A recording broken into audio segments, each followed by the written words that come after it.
Welcome to my American History Notes, where I read my conclusions, some conclusions I've drawn from studying American history. Conclusions you don't have to agree with, but you should at least know about the subjects I'm talking about. And I hope you get your own conclusions, even if they're totally opposite from mine. As long as you're studying, that's the great thing. All right, so we're going to begin. We're in Truman's administration in the 40s after World War II.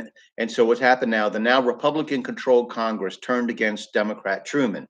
A tax reduction bill was passed over his veto, and the Taft-Hartley Labor Act against the power of unions went through in spite of a veto attempt.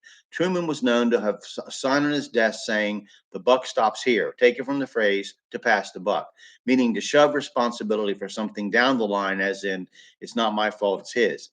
As was inevitable, the Soviet Union went back on all of its agreements at Yalta, and Potsdam was clearly hoping to dominate the world. The president announced his Truman Doctrine to combat this effort by proclaiming that America would support the rights of people everywhere to be free.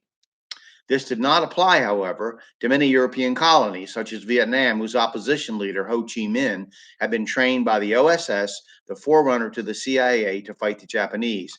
We consented after the war, in spite of Truman's claim of the right of people to determine their own government, to France reestablishing control over their former colony.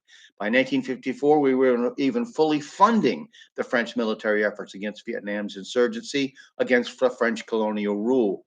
Quote, Liberty ships and American mercenary pilots provided supplies and support to the French military. Ho Chi Minh's crime was that he had gone to the Soviet Union for help after President Wilson had rebuffed his cries for freedom from France at the end of World War I.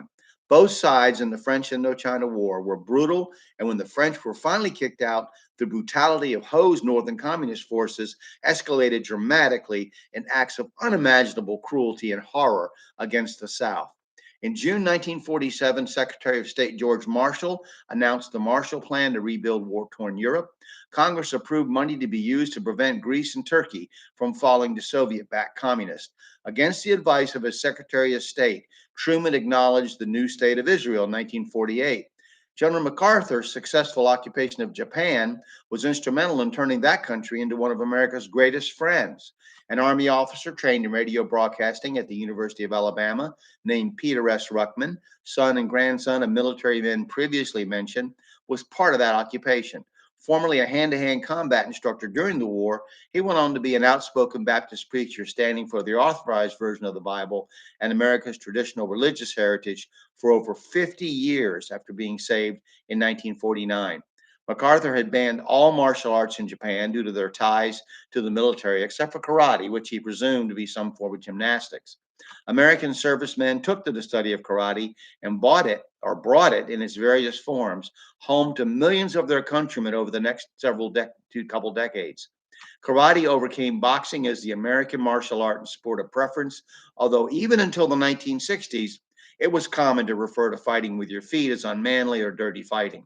We're going to continue with Truman, talk about civil rights, different things like that. Next, I thank you for watching and have a good day.